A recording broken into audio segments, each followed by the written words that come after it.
Sorry. Okay, what about our double bond positive charge one? Good, I agree. That double bond gives us the vanillic and allylic positions, and that carbocation, that positive charge, again, is in that allylic position. So we have an allylic carbocation. So LP, lone pair, carbon with a positive charge, carbocation. Second step we're going to do is we're going to show those curved arrows. So remember with our curved arrows, and let me go back a couple slides right here, we talked about how to draw those.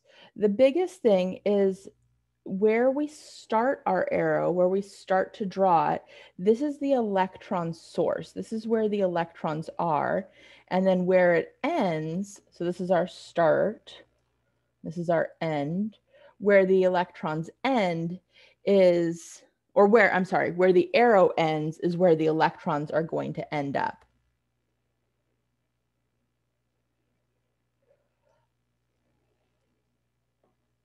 So those arrows are showing the electrons' movement. So when we look at this first one, we have this allylic lone pair.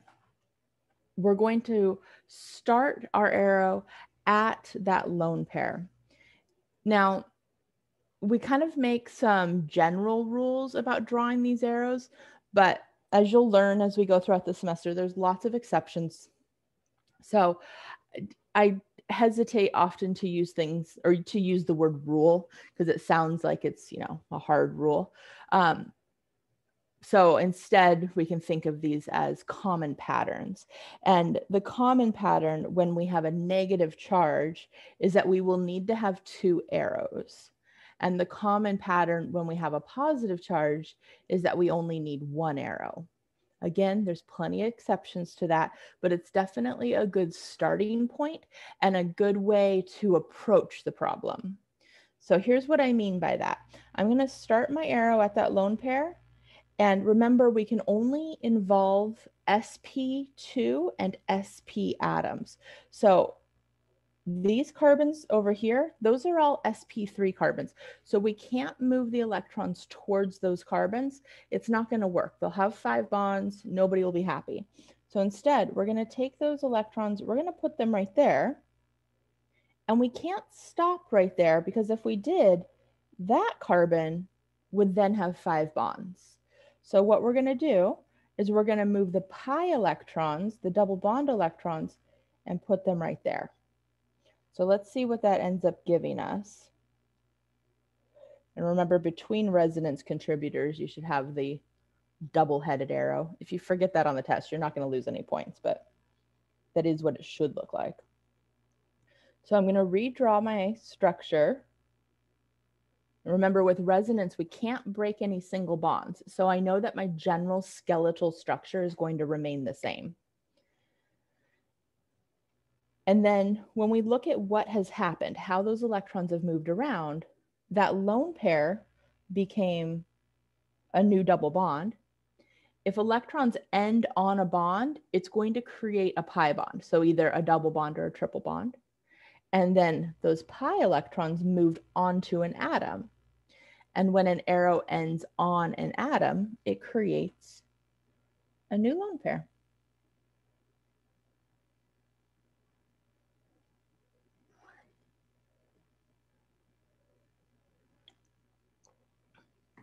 Questions about that?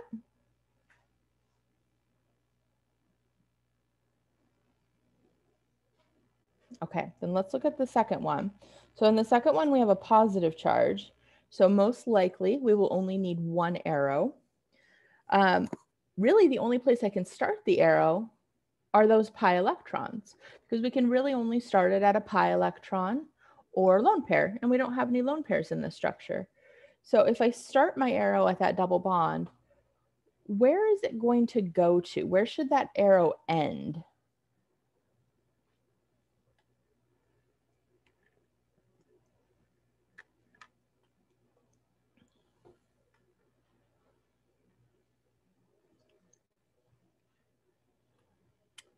So our negative electrons are going to be attracted to positive charges. And we definitely have a positive charge in there. We also have to remember that resonance only involves sp2 or sp carbons. So we have 1, 2, 3 carbons that are all sp2. Remember, carbocations fall into that sp2 category because they are missing electrons. So we're going to start our arrow right here, and we're going to end it right here. So what we end up with, my new double bond is right there now. I've moved it over there. And then a positive charge on that first carbon that was involved. Remember, one of the other things we talked about is that the overall charge has to stay constant. So in our first two structures, both structures had a -1 charge. And now in this one, both structures have a +1 charge. So if there was a positive charge in your first structure, there has to be a positive charge overall in your second structure. If you end up with a positive, a negative, and a positive, overall, that's still a +1 charge. So that would still work. Okay, questions about those two? We're still going to do 3 more examples, but before I switch slides on us.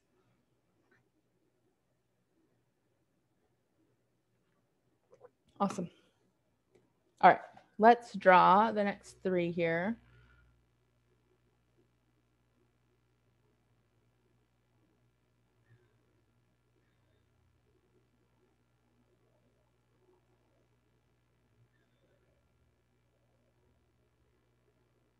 Oh, I'm sorry. I said 3. I actually only had 2 more. There's our 2.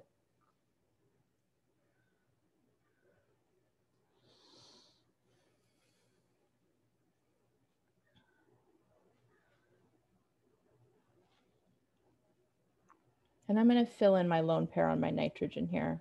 Remember, it's definitely not required, but I'm going to put it in there. And as you're doing these and your atoms don't have their lone pairs shown, it's always a good idea to fill those in, especially in these first couple chapters. And then later on, you might just get used to knowing how many lone pairs something has. But in the beginning, it's definitely helpful. All right, let's figure out their pattern first. So I'm going to go back to our pattern slide. So we had a carbon-nitrogen triple bond, and then a positive charge nearby a nitrogen. So what about that carbon-nitrogen triple bond? Which category is that going to fit into? So probably not 1 or 2 because we've already used those. So we have 3, 4, and 5 left. We have a vote for 4. Good, I agree. So it is a pi bond between atoms of different electronegativity, which is really a pretty general description. And it's one that we're going to end up using a lot. So the example that was on this slide to start with was a carbon-oxygen double bond, which, I mean, we literally have, I think, 3 chapters dedicated to that next semester. So it's a pattern that we'll see many, many times. So this is carbon and nitrogen, and it's a triple bond. So there's pi bonds. They're definitely not the same electronegativity. And then what about our other structures? So we have that positive charge, we have a nitrogen. Which category is that going to fit into?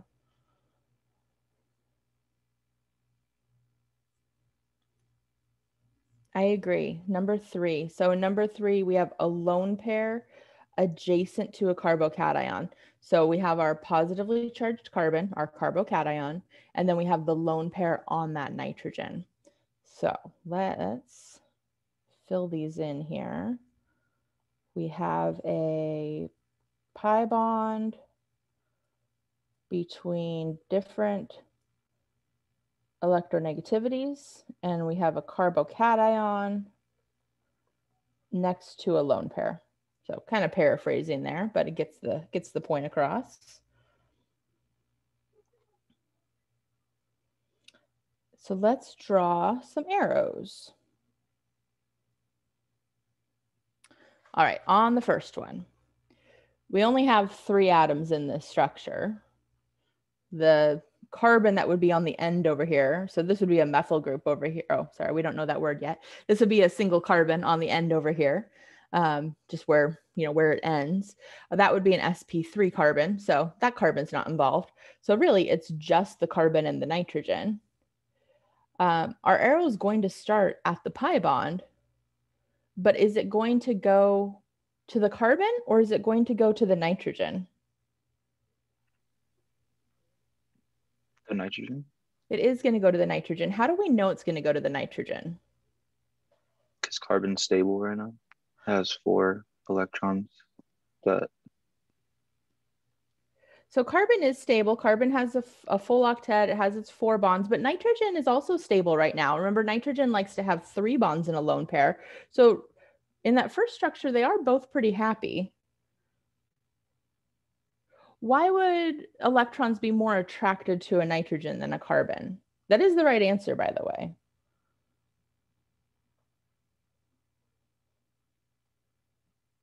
So it has to do with our difference in electronegativity. The electron, yeah, see, there we go. You guys were there. It has to do with whichever atom is more electronegative, the electrons are going to get pulled towards that atom. So in this case, it will be the nitrogen. So I'm going to have a carbon-nitrogen double bond now. How many lone pairs will be on that nitrogen atom now? 2. Good, very good. So we'll do one on the top, one on the side. And what about charges? What's the charge on my nitrogen atom? Negative. Good. And does the carbon have a charge now? Positive. Positive. Very good. And so this is one of those cases where the charges aren't exactly the same as what we started with, but overall they're the same. So our first structure was completely neutral. And then our second structure has a 1 plus and a 1 minus. So overall, it is a neutral structure. All right, next one. We have our carbocation. We have our lone pair. So the only 2 atoms that can be involved in this are the carbocation carbon, the positively charged carbon, and the nitrogen.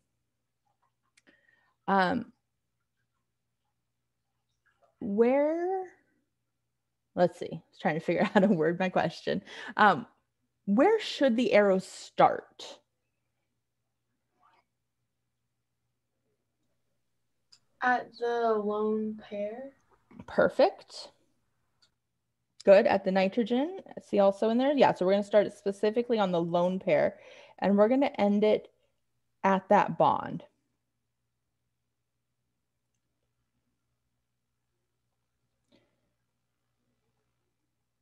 So there's my basic skeleton structure. When it ends at that bond, what's that going to make? What should my new structure have that I haven't drawn in yet? A pi bond. And a 2 bond. And then a negative sign on the nitrogen. So that's a good question or a good comment. Will my nitrogen have a negative charge?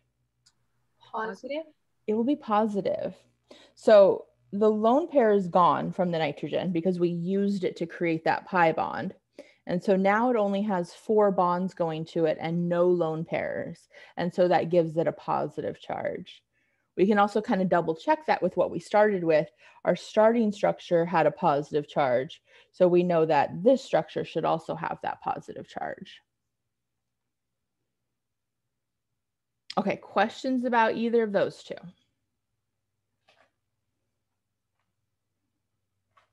Okay.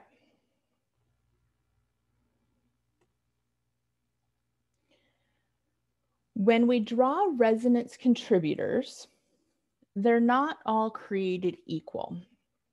So what that means is that some resonance contributors are going to be more stable than others. And the way that we decide which one is more significant or which one is more stable is based off of this little list right here. And it is in order of importance. So meaning that we compare the two structures based off of greatest number of filled octets. And then if they are equal in that, then we move on to the next one.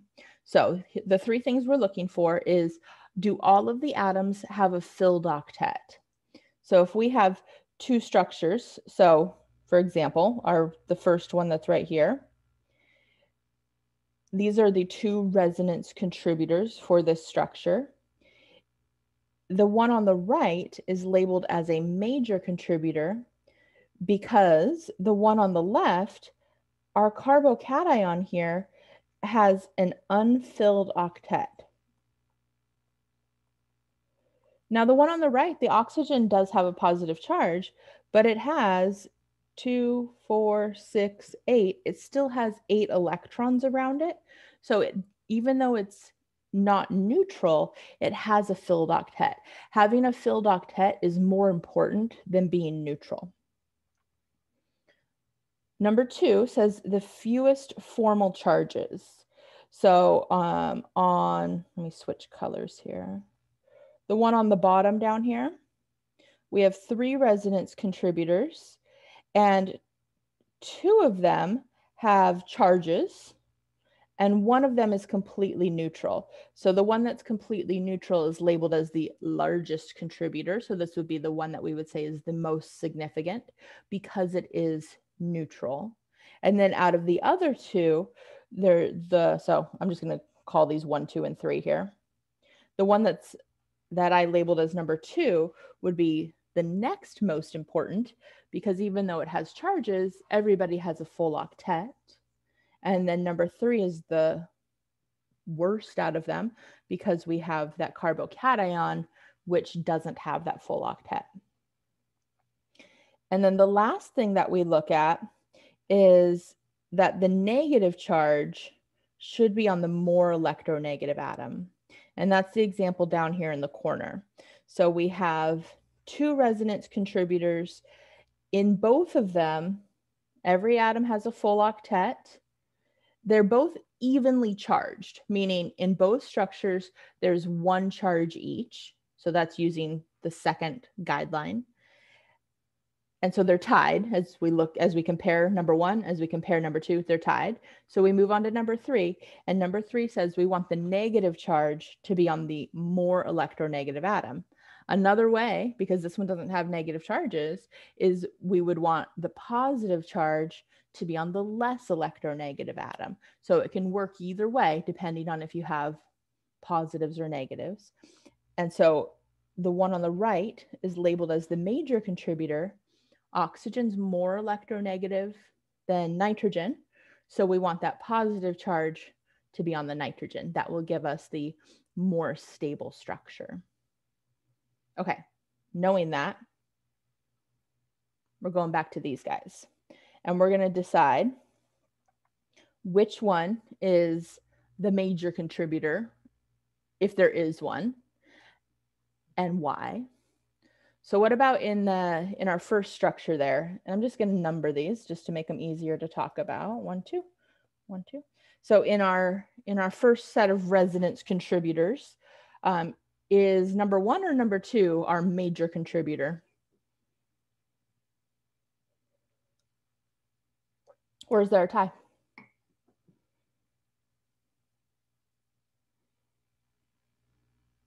Tie? I completely agree. They're definitely tied.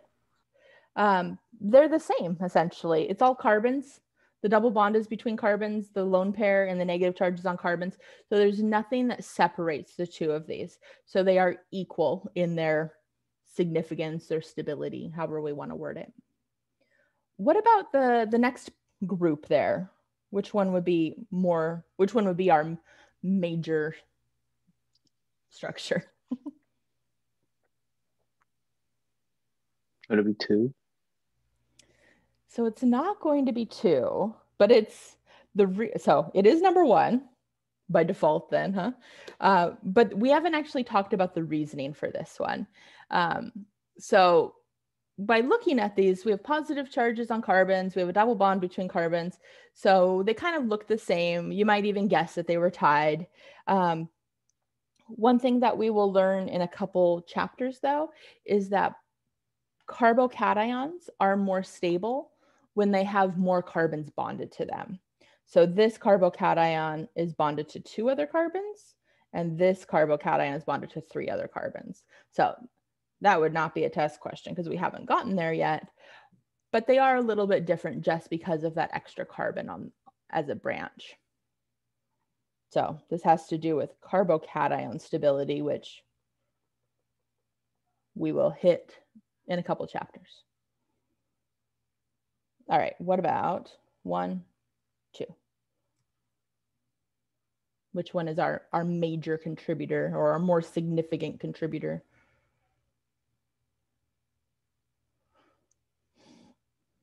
I agree, number 1. And why is number 1 better? Because it has the fewest formal charges. Good. Less charges. And then 1, 2. This one is probably the hardest one, trickiest one. But which one do we think is the better one?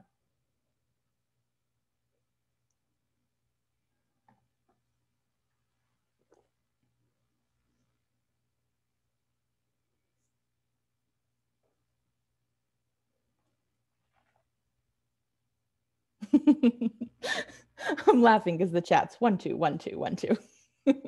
We're equally weighted. So it is number 2. Any guesses to why it's number 2? That formal Because charge of on nitrogen. Carbon or the carbon cation or carbocation stability. Yes. So, and I see Gloria put in the chat also. So it has to do with the octet rule. So if we were just looking at charges, carbon would be better to have that positive charge over nitrogen because it's less electronegative. But our first guideline was that we want to have as many full octets as possible. And in structure number 1, that carbocation doesn't have a full octet. So structure number 2 is going to be our more significant structure because every atom has a full octet. And I said that this one might be the hardest one or the trickiest one because it's one of those things that's easy to overlook. When a carbon has that positive charge, it won't have that full octet. Some of our other atoms, when they're positive or negatively charged, will still have that full octet, but carbon is one of the ones because it can't have anything expanded. It only needs those 4 bonds. With a positive charge, it will have just 6 electrons around it. So keep an eye out for those tricky carbons. Any other questions about these ones before we look at our next slide? Okay.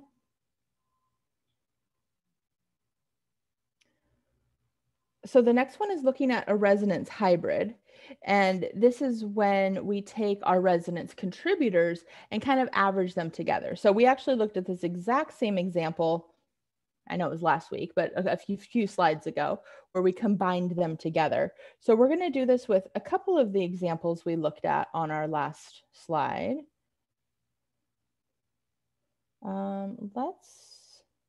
Let's just do it with these 2. This will be a good spot.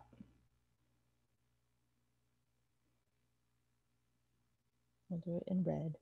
So if we're drawing a resonance hybrid, we can still draw, and I'm going to draw in my carbon on the end there.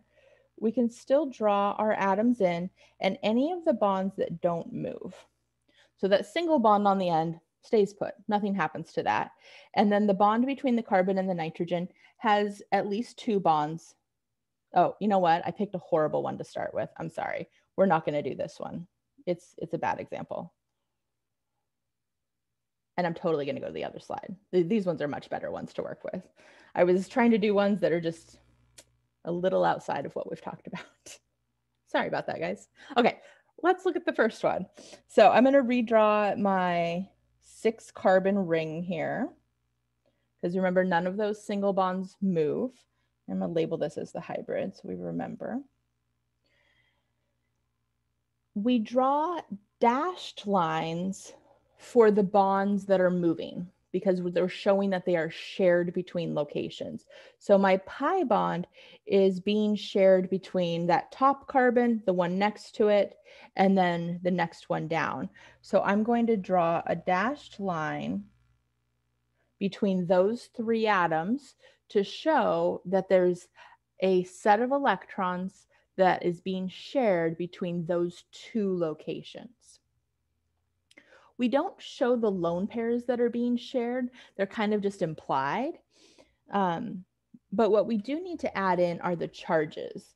So in one of our structures, we have the negative charge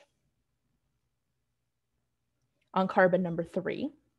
And in the other structure, we have a negative charge on carbon number 1.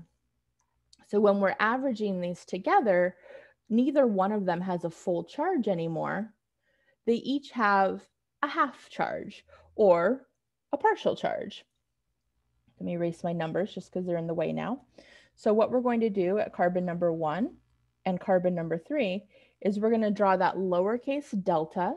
So that means a partial charge and then a negative sign. So that tells us that carbon number 1 and carbon number 3 are sharing a negative charge between them.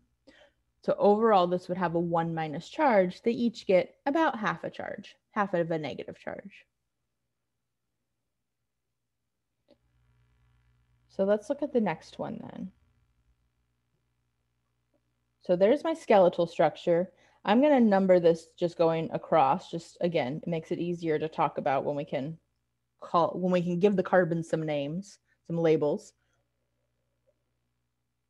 So I definitely have a pi bond that's moving around, that's being shared. So where should my dashed lines go? Between which carbons?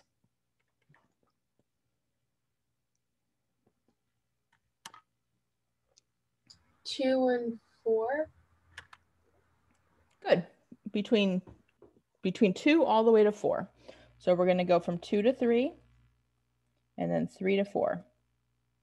And then we definitely have some positive charges in our resonance contributors. So in my hybrid, where should I have my partial charges? 2 and 4. Perfect. So partial positive, partial positive.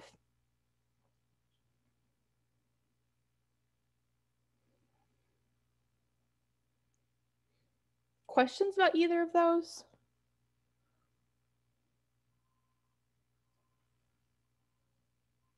Okay.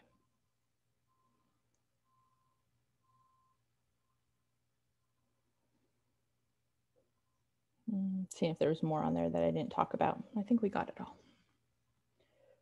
Our last slide is looking at delocalized versus localized electrons. So this is actually a much bigger topic than what's covered in chapter 2. This is something that we're going to talk about in quite a few other chapters. So we're treating this as definitely an introduction and with more to come as we dive deeper into different functional groups. So right now, I just want us to understand the definition of the 2 words. But I didn't even put this on the test. So we need to know the definition, but we don't really need to be able to apply this concept quite yet. Localized means that it doesn't move. So does not move. It means it belongs to a specific location. So that could be a double bond, a single bond, a lone pair, a triple bond. It doesn't matter what type of electron it is. It just means that it's not moving. And so really for what we're talking about in this chapter, and really for how we apply this the majority of the time, it means that it's not taking part in resonance. Our delocalized electrons then can move, and they are part of resonance. So there's an example down here showing that lone pair on the nitrogen moving, So that lone pair is a delocalized lone pair. It's telling us that it is moving around. The example that's on the left-hand side is, I'm going to just redraw it up here, is this structure. The lone pair on that nitrogen isn't part of the resonance. It does not move around. It's a localized lone pair. This has to do with hybridization. It has to do with stuff that we're not quite talking about in this chapter, which is why I don't kind of dive deep into this yet. But we just have to understand that some electrons are stuck in place, which means they're localized, they belong to a location. And some electrons can move around because they are delocalized and they can take part in that resonance. So again, don't stress about this slide. This will not be on the test, but it will be something that we'll come back to really quite a few times, quite a few chapters worth. Okay, any questions for chapter 2 stuff before we switch over to chapter 3?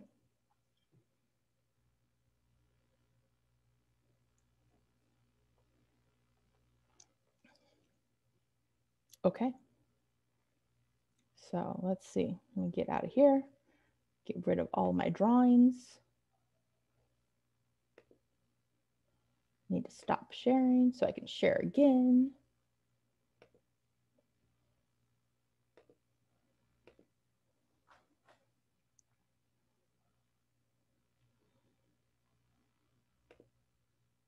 And I need to switch my notes around.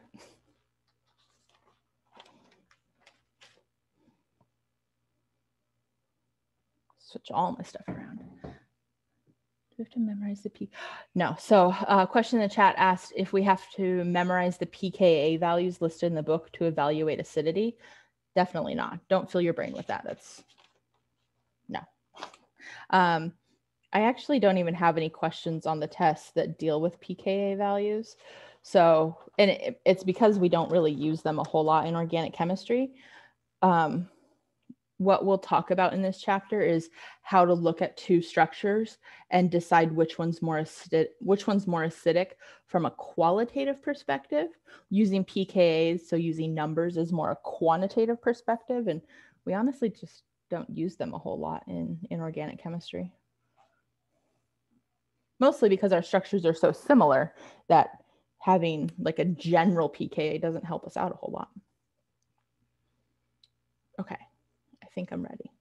I had to buy myself a fancy little note holder because I had to adjust how I was doing things from last week. I had a weird sore shoulder from like reaching up and using my mouse too much. Okay, chapter 3. So chapter 3 is called Acids and Bases. So again, the first part of this chapter is definitely going to be some review. But some good reminders. And then, as I mentioned, a big part of this chapter is going to be looking at two structures or two hydrogens on the same structure and deciding which one is more acidic. Yeah, we'll leave it at that for now. So if you remember back, you probably have learned this a handful of times. You talk about it in intro chem and in 200A. Sorry, I almost called it Chem 1A, my old school. My names and numbers get mixed up between the two schools I've taught at. So 200A and then definitely 200B because that's, you focus on acid-base equilibria a lot. But when you're in those classes, you learn about the different definitions of acid and base. And the first one you learn about is Arrhenius. And so we're kind of just even skipping that one. But Arrhenius is that acids have hydrogens, bases have hydroxides. But we quickly learned that that's too narrow of a definition. And the one that we focus on the majority of the time is the Bronsted-Lowry definition. And the Bronsted-Lowry definition says that an acid is a hydrogen donor and a base is a hydrogen acceptor. And these are super generic definitions because it literally means anything that has a hydrogen can be an acid And for a base, it needs to have a lone pair or an empty orbital so it can bond to that hydrogen. So really, almost anything can fall into these categories. Our third definition is Lewis acid and Lewis base. And in all of those previous classes, you talk about it for about this much time. We're kind of going to do the same thing here. It's our last slide. It's one slide. And yeah, again, we don't talk about it a whole lot. So we'll get to that probably next Monday. But it is coming up. So this is just a reminder of a couple definitions or a couple terms. So we have acid, base, conjugate acid. So remember, our acid and our base are always on the reactant side, and our conjugates are always on the product side. The acid, when it loses a hydrogen, becomes the conjugate base, and our base, when it gains a hydrogen, becomes the conjugate acid. So I'm going to, do I have a blank slide? I do have a blank slide. I'm going to write out a reaction, and we're just going to give it some labels.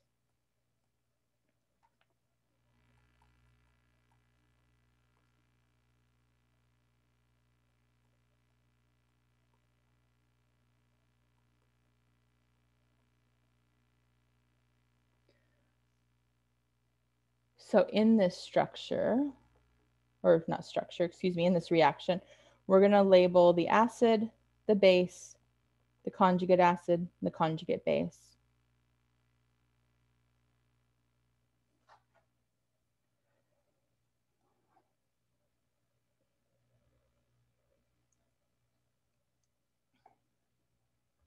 So out of those four things, which one of them is the acid?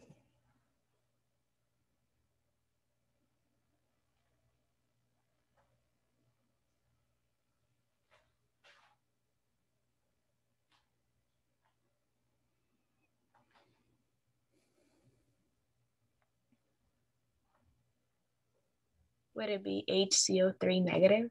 It is HCO3 negative.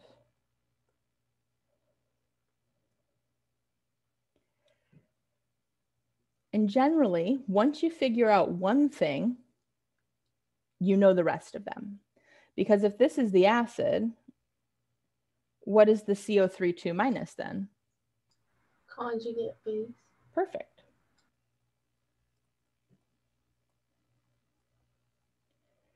And HSO4 minus? This guy? Base. The base. Perfect. And then we know that our base, once it gains that hydrogen, oops, I made my arrow way too long there. Let's try that again. Becomes our conjugate acid. Okay, so if you are looking at this and you're like, how the heck did they know that that first one was the acid? Let's talk about that for a second. With a reaction like this, it's not obvious at first glance which one's the acid and which one's the base, because they both start with hydrogen. And a lot of times that's our go-to. Whoever starts with a hydrogen is an acid. But in a reaction like this, they both have a hydrogen. They both have lone pairs. So they both could act as an acid or a base. Do you remember the word for something that can do both things? We generally use that word to describe water, but a lot of things fall into that category. Amphoteric. Perfect. Amphoteric.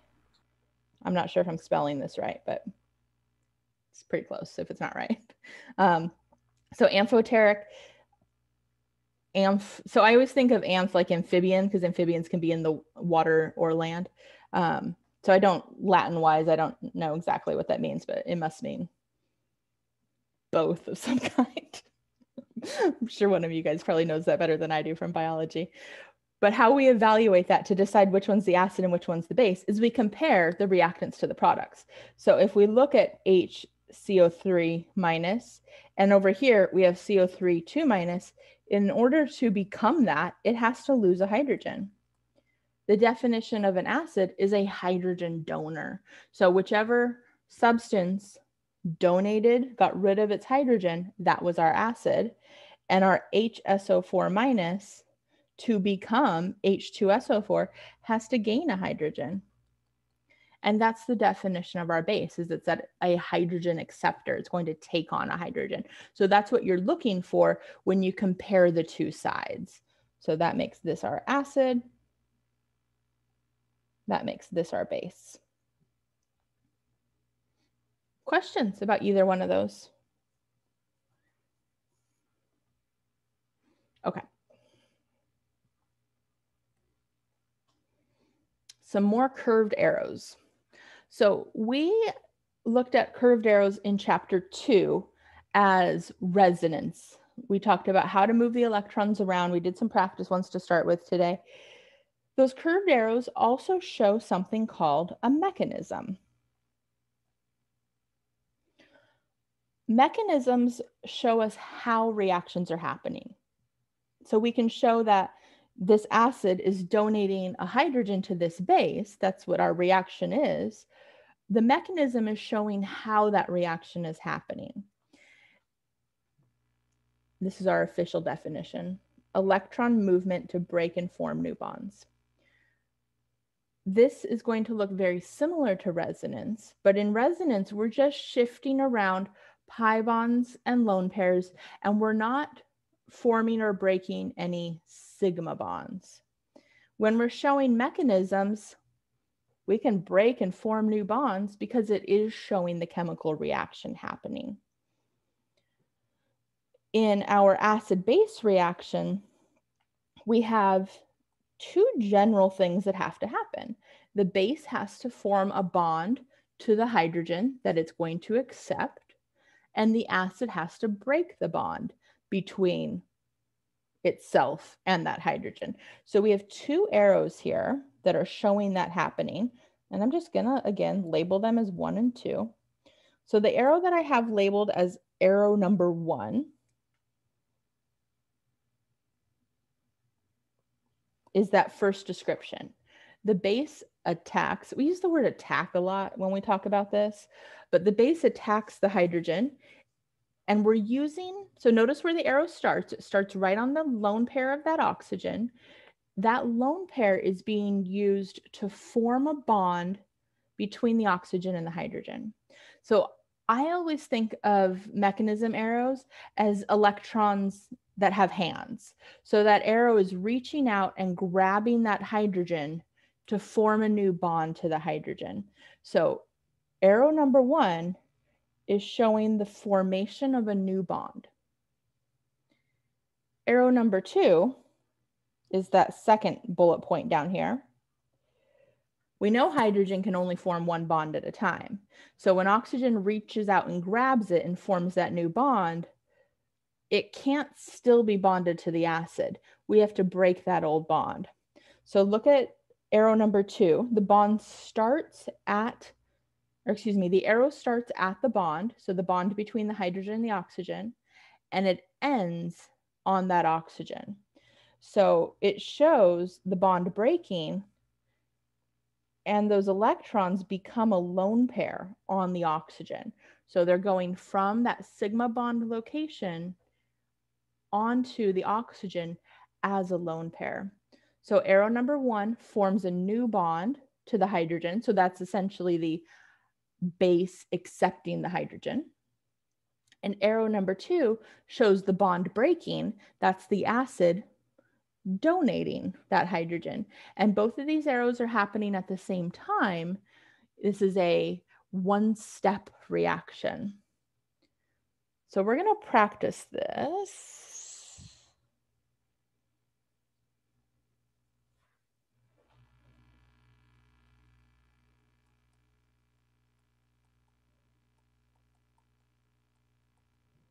So here's my reactants. We're going to draw our curved mechanism arrows, and we're going to draw the product. I think that's probably good.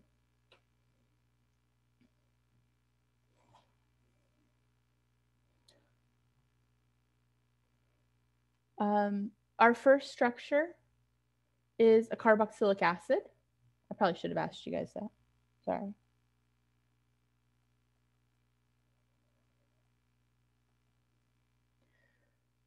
The second one is not one that's on your list of things you need to know, but it's an alcohol that doesn't have its hydrogen. So it's called an alkoxide. It's not on that list that you need to know, but it's an alcohol that is missing a hydrogen. But based off of their names and based off of that negative charge, we can assume that that's our acid and that's our base. Acids are more likely to be positively charged, bases are more likely to be negative. Carboxylic acid has acid in its name, so that's a good indication. So if I draw in my curved mechanism arrows, I'm going to start at my base. I'm going to start at my negatively charged oxygen, and I'm going to even draw in my lone pairs just so I can make sure I'm starting at a lone pair. Not a requirement, but just sometimes it can help. So I'm going to draw my arrow from my lone pair to that hydrogen. So that's showing the formation of a new bond between the base and that hydrogen. Hydrogen can't have two bonds. So I'm going to draw one more arrow. We're going to go from the bond right onto that oxygen.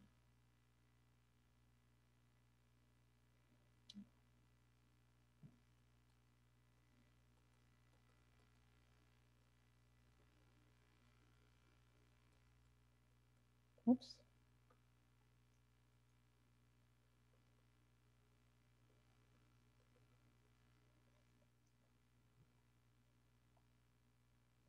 So we end up with these two products. So I have my carboxylic acid with now a missing hydrogen, and I'm going to give you the name of this, but again, it's not one you need to know, but this is called a carboxylate ion. I'm questioning my spelling there. And then we have our alcohol.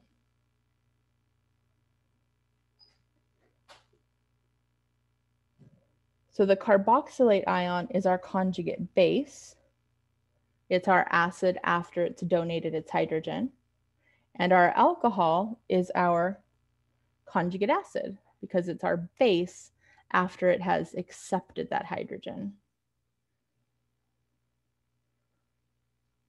Questions about any of that? The arrows, the products?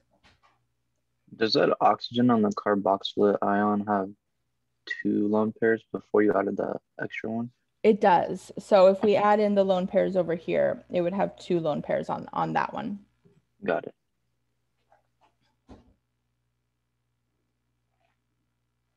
Any other questions on this?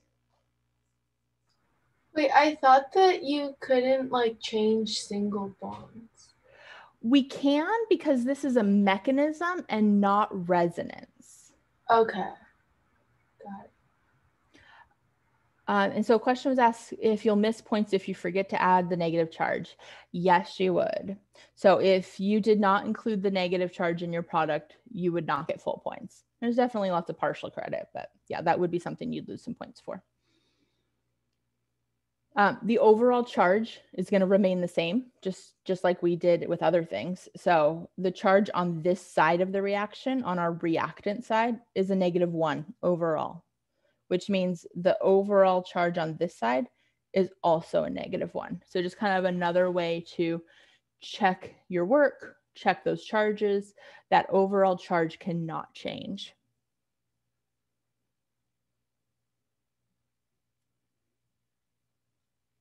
Anything else? Any other questions on that? Okay. So this is our only mechanism we're going to look at in this chapter because it's our acid-base chapter. So we're looking at an acid-base mechanism. In chapter 6, so I know it sounds like a long ways away, but in chapter 6, we look at all of the mechanism types, and that's kind of our introduction to mechanisms for the semester. So we will see this again. We'll talk about this again.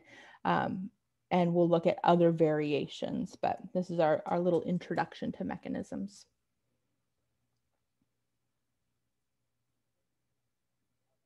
Does this give you bad flashbacks to last semester? All right, we're not doing any math. This is a reminder of where pKa comes from. So really, the only thing on this slide you need to remember is this.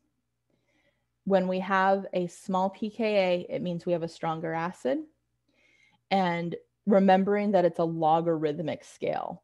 So with sulfuric acid, it has a pKa of -9, and HCl has a pKa of -7. So their pKa's only have a difference of 2, but because it's a logarithmic scale, that means that their differences is 10 to the power of 2. So sulfuric acid is 100 times more acidic than HCl. This can be easy to forget because when we look at pKa numbers, they can be pretty similar to each other, but remembering that because it's a base 10 scale, even a small difference in pKa values can mean a very big difference in how acidic they are. Okay, but really, that's the most important thing on this slide. So this table is straight from your book. It has some common functional groups to show us where they fall on that pKa scale. So we have sulfuric acid at the very top as the strongest acid, and then down at the bottom we have alcohols. So alcohols and water are all at the very bottom. We have 2 structures there that have an extra hydrogen. The word that we use for that, I'm going to introduce a new word to you guys, is protonated.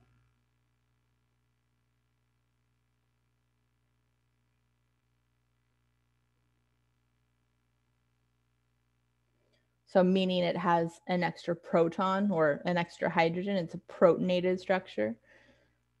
So generally, if something is protonated, meaning it has an extra hydrogen, it's going to be more acidic because it wants to get rid of that extra hydrogen. So if we have a pKa table, or if we have 2 very different functional groups, we can decide which one's more acidic using those numbers. The other thing that this slide talks about is which side of the reaction the equilibrium is going to favor. So remember, we can draw equilibrium arrows that aren't equal in size. So the way that those arrows are drawn is it's telling us that this is going to be a product favored equilibrium or product favored reaction. So meaning that we're going to have a higher concentration of products. The reason for that is we compare the pKa's of the acid on each side. So the acid and the conjugate acid. Water is a stronger acid than the alcohol that is produced. And so that will be the driving force. So our big arrow is always going to point towards the weaker acid. So that's what this says right here. The larger arrow will always point towards the weaker acid.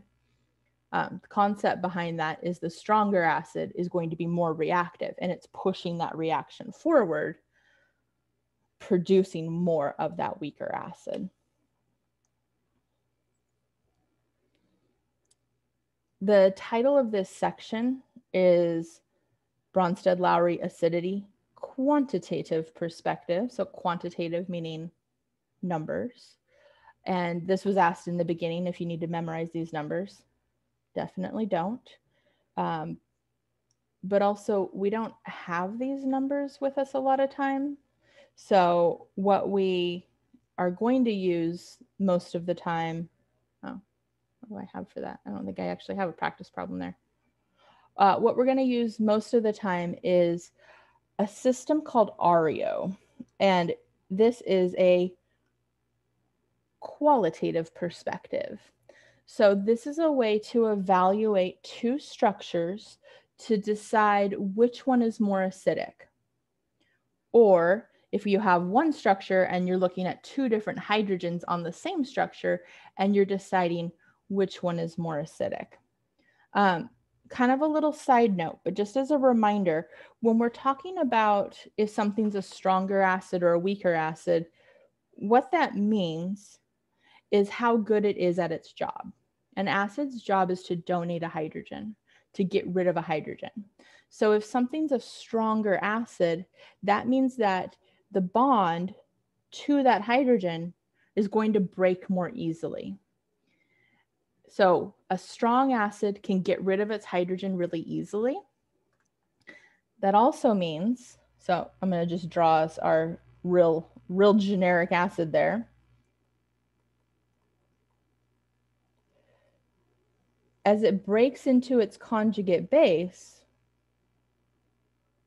it's going to be stable. So a strong acid creates a stable conjugate base. The stronger the acid, the more stable its conjugate base. Because in order for it to be a strong acid, it has to get rid of that hydrogen and still be happy. So I take this little detour as a reminder, because what we're looking at now is this system called ARIO. And this is a system that was created by our textbook author. So if you're looking online, you might see it referenced, but it's based off of our book. And so if you're looking in other books, you won't see ARIO. You might see something similar, but just so you know, it came from our textbook. ARIO is based off of conjugate base stability. So when we look at two structures and we're trying to decide which of these two structures is more acidic, what we're really asking is, when these acids turn into conjugate bases, which of these conjugate bases is more stable? So let me write that out here.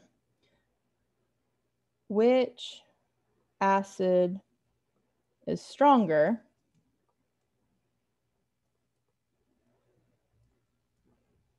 What we really are asking, what we really want to know is which conjugate base is more stable. So the answer to both of those questions will lead us to the same thing, because the stronger acid will have the more stable conjugate base. The way that we evaluate our structures is based off of these 4 criteria. ARIO. So A is for atom, R is for resonance, I is for induction, and O is for orbital. These are in order of importance. So meaning we always compare them in order. There are, of course, exceptions to this. These are a general helpful guideline, but there are exceptions. Now, on this first test, you don't need to know any of the exceptions. You don't need to remember any of them, but just keep it in mind for later chapters that we might have to talk about some exceptions. So we're going to go through them in order, and we're going to talk about some examples for each one, and then we'll do some practice ones. So starting with A for atom.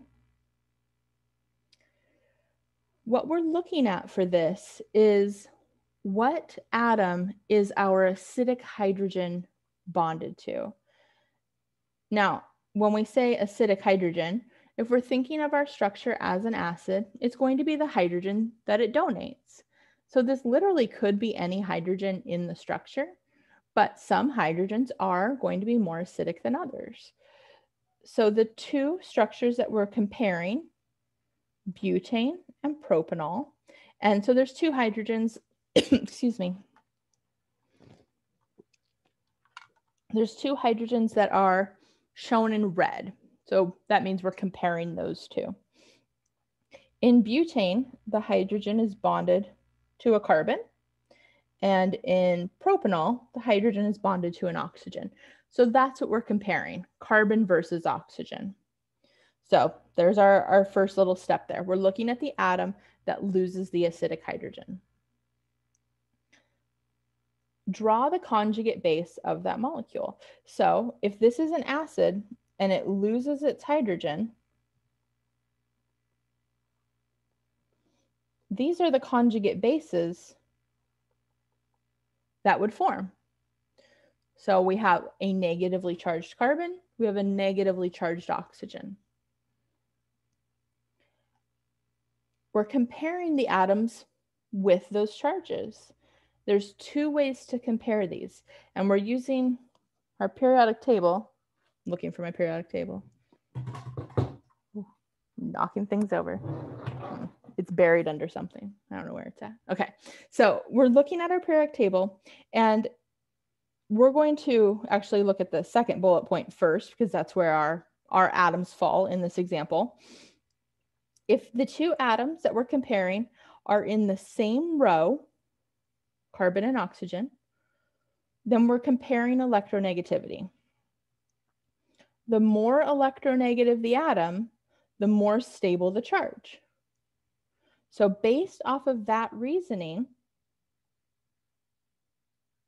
our negatively charged oxygen is more stable than a negatively charged carbon. Because that negatively charged oxygen is the more stable conjugate base, that means that propanol is more acidic than butane because it creates a more stable conjugate base. Now, if they are in different rows on the periodic table, then we're going to compare sizes. The larger the atom, the more stable the charge.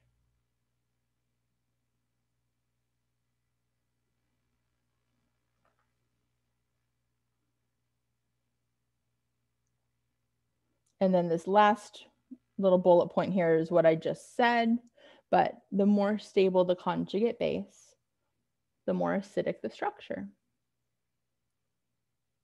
Okay, I'm going to draw one on the next slide. We're going to talk about it. We're going to practice it.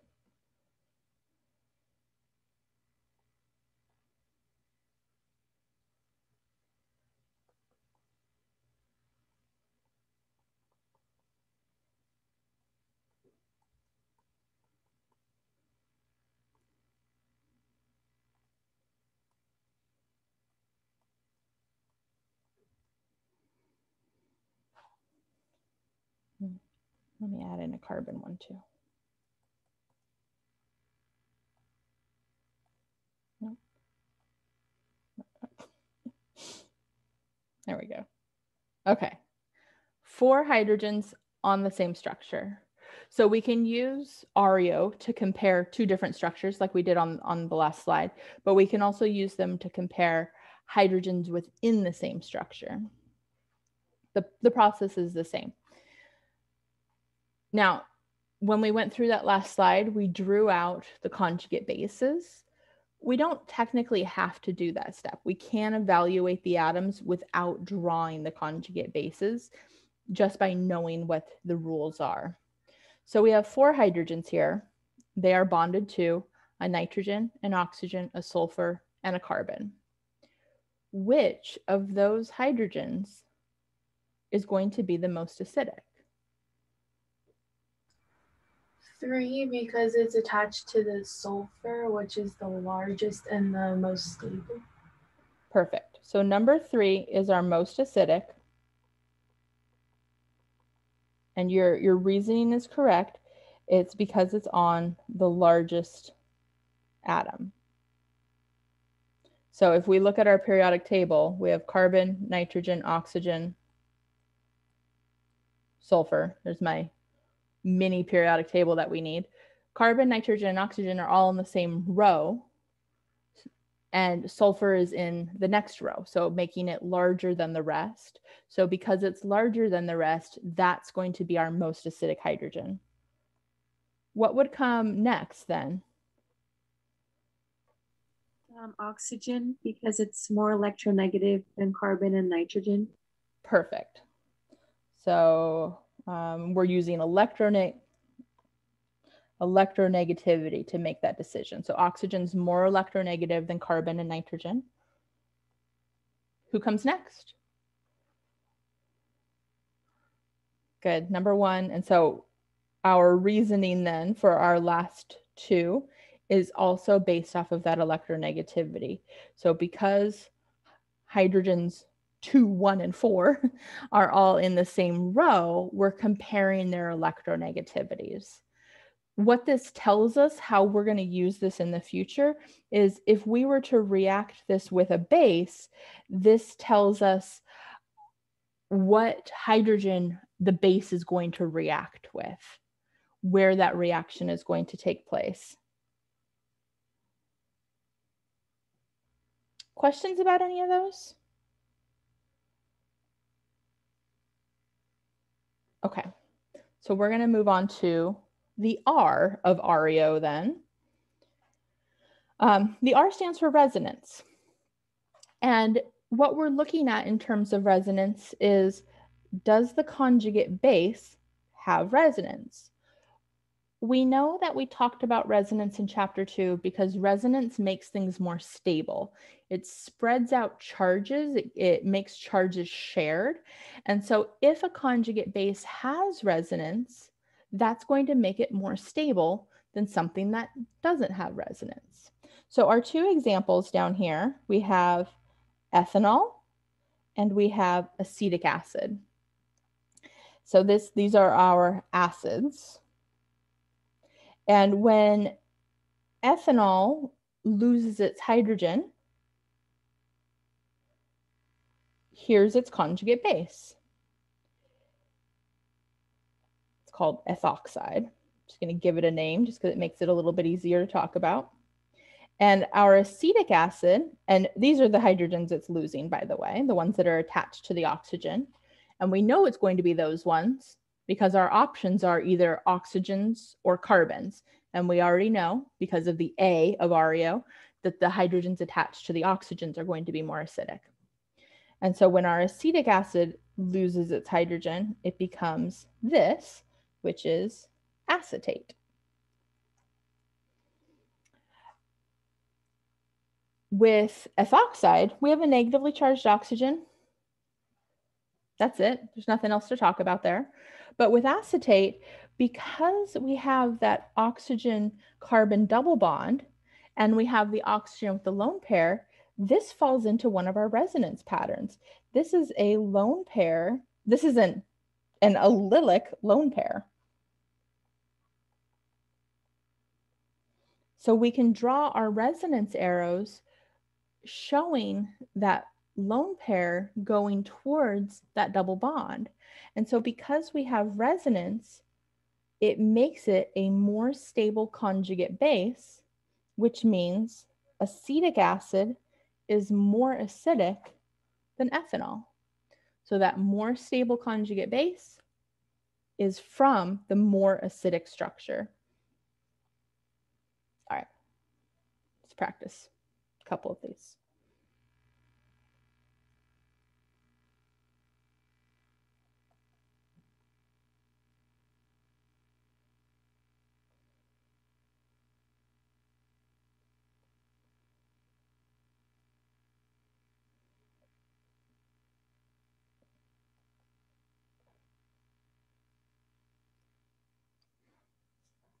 So 3 very similar structures. Just where and how many double bonds there are is what separates them. Let me give them some numbers.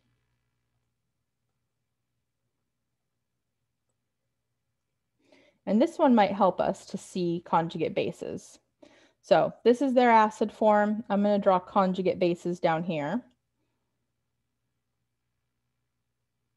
So really it just means I'm getting rid of the hydrogen, and in its place is a lone pair. Also, I realized on some of these, I drew the lone pair on the outside of the ring, like on the first one. And then on the other two, I drew the lone pair inside the ring. It doesn't matter. It just kind of depended on where I had more room. And I'm going to do this one outside and one inside, just to show you it does not matter. And I also realized as I was doing this that this is not something I have a pattern for. A lot of times I do things the same way every single time, but this is not one of them.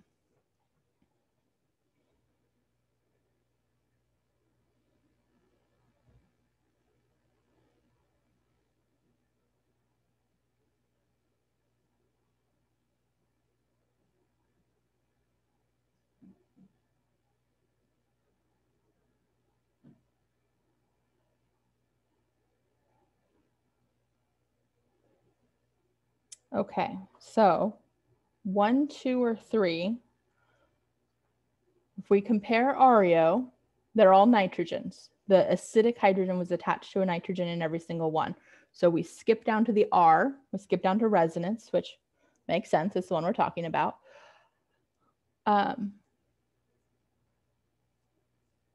Which one or ones of these have resonance?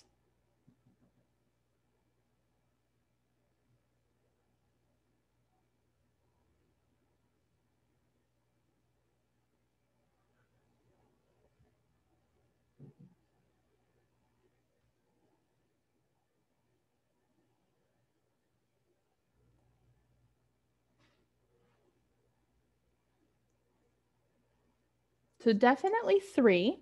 So 3, we have that allylic lone pair.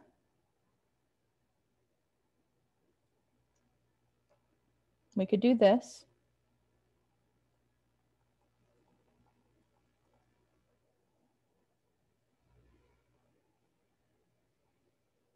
What about number 2? Does it have that as well?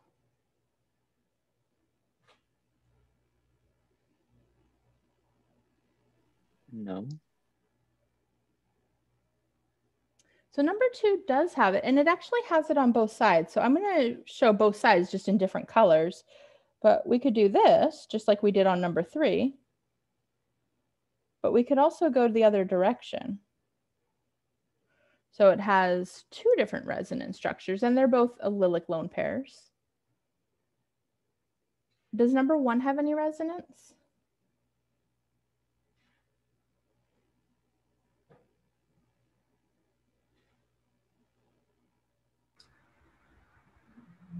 Yes. So this is actually the only one that doesn't have any resonance. And the reason why, so it kind of looks like we have all the pieces for resonance, but that carbon and that carbon are both sp3. So we have the lone pairs and we have the pi bonds, but there's blocks in the middle. So we can't move the lone pairs towards the pi bond. We can't move the pi bond because those sp3 carbons are preventing that movement. So number 1 has no resonance. Okay, so with all of that, which of these 3 structures is going to be the most acidic?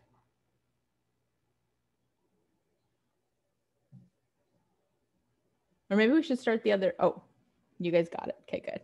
I was going to ask it the other direction. Yes, so number 2 is the most acidic because it has the most resonance. We can have resonance going in 2 different directions.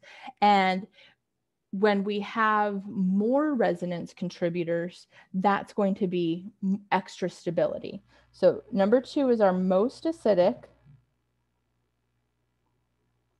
because it has the most resonance. And then what comes next in our acidity lineup here? 3. Good. Because it still has resonance, just not as much as number 2. And then last place, number 1, no resonance.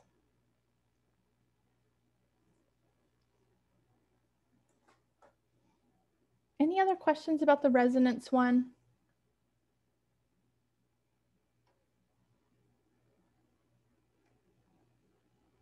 Okay. Letter I. I is for induction. So induction is kind of a weird one. But what induction is looking at is if there are electron withdrawing atoms or groups nearby. And we haven't used that phrase yet, electron withdrawing, but electron withdrawing means it literally withdraws electrons. So another way to think about that, or another word to use that we're more familiar with, is we're looking for electronegative atoms. And we will use that phrase electron withdrawing in a few different chapters, so we'll come back to it, but it means that something is attracted to electrons. With resonance, we can show the electrons moving with our little curved arrows. They're moving through the bonds. When we talk about induction, the electrons are getting pulled towards those electronegative atoms, not through the bonds though. It's more of the electron cloud thing. So in some of your classes, you may have looked at the structure as kind of a bubble, as a cloud, and it gets color coded based off of whether it's positive or negative. These electron groups are kind of just shifting the shape of that cloud. So the electrons are getting pulled towards them, but it's not something we can show with our arrows because it's not moving through the bonds, it's moving through space, which I always think sounds like a weird way to word that. The more electron negative groups there are, the more of an effect it has. The higher the electronegativity, the more of the effect it has. And the closer to the acidic hydrogen, the more of an effect it has. So a couple of examples here: acetic acid versus trichloroacetic acid. So our acidic hydrogen, they're both attached to oxygen. So at the A of ARIO, they're tied. They're both going to have resonance because they're both next to that double bond. So again, they're tied. So we move on to the I for induction. Because trichloroacetic acid has those 3 electronegative atoms on the structure, that's going to make the hydrogen more acidic. Because when we have this as a conjugate base, that's my conjugate base, that negative charge on that oxygen is going to get pulled towards those chlorines to help stabilize it. Again, that's not something we can draw with a Lewis structure. It doesn't fit into the rules of Lewis, but it is something that's occurring. Now, those 3 chlorines could be anywhere on the structure. Just the closer they are, the more effect they have. So down here is this one, more groups. The more chlorines there are, the more acidic it's going to be. If we have this structure versus this structure, this one is going to be more acidic because the chlorine is closer to the hydrogen, which would be the last example or the last bullet point. And then that middle bullet point, the more electronegative, let me erase my word electronegative to give you an electronegative example.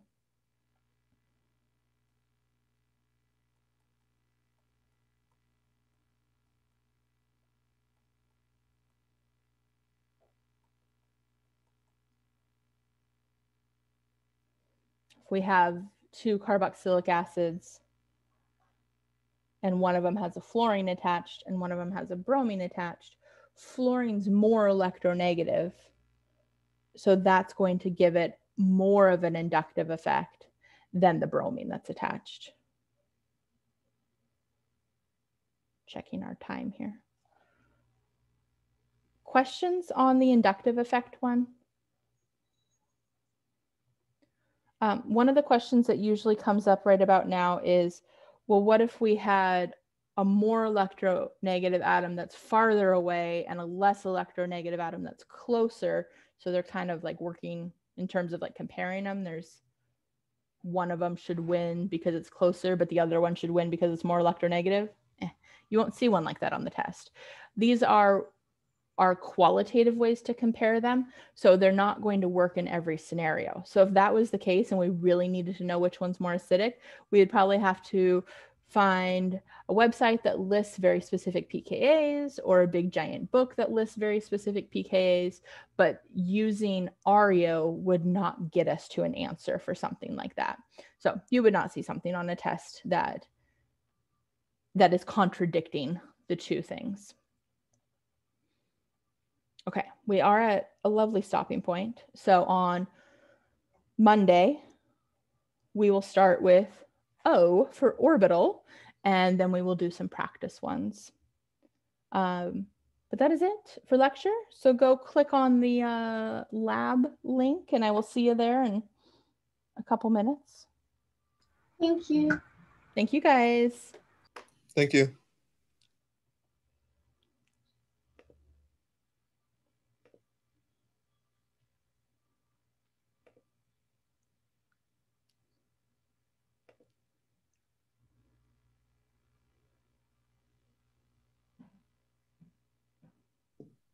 Hi, Professor. Hi. I had a quick question. So your first exam coming up is next week, right? Yes. Yes, Wednesday. On Wednesday. Feel free to say no if you don't feel comfortable with this, but is there any way I could maybe get that exam or like past quizzes or previous exams you've shared to get an idea? Definitely. So I've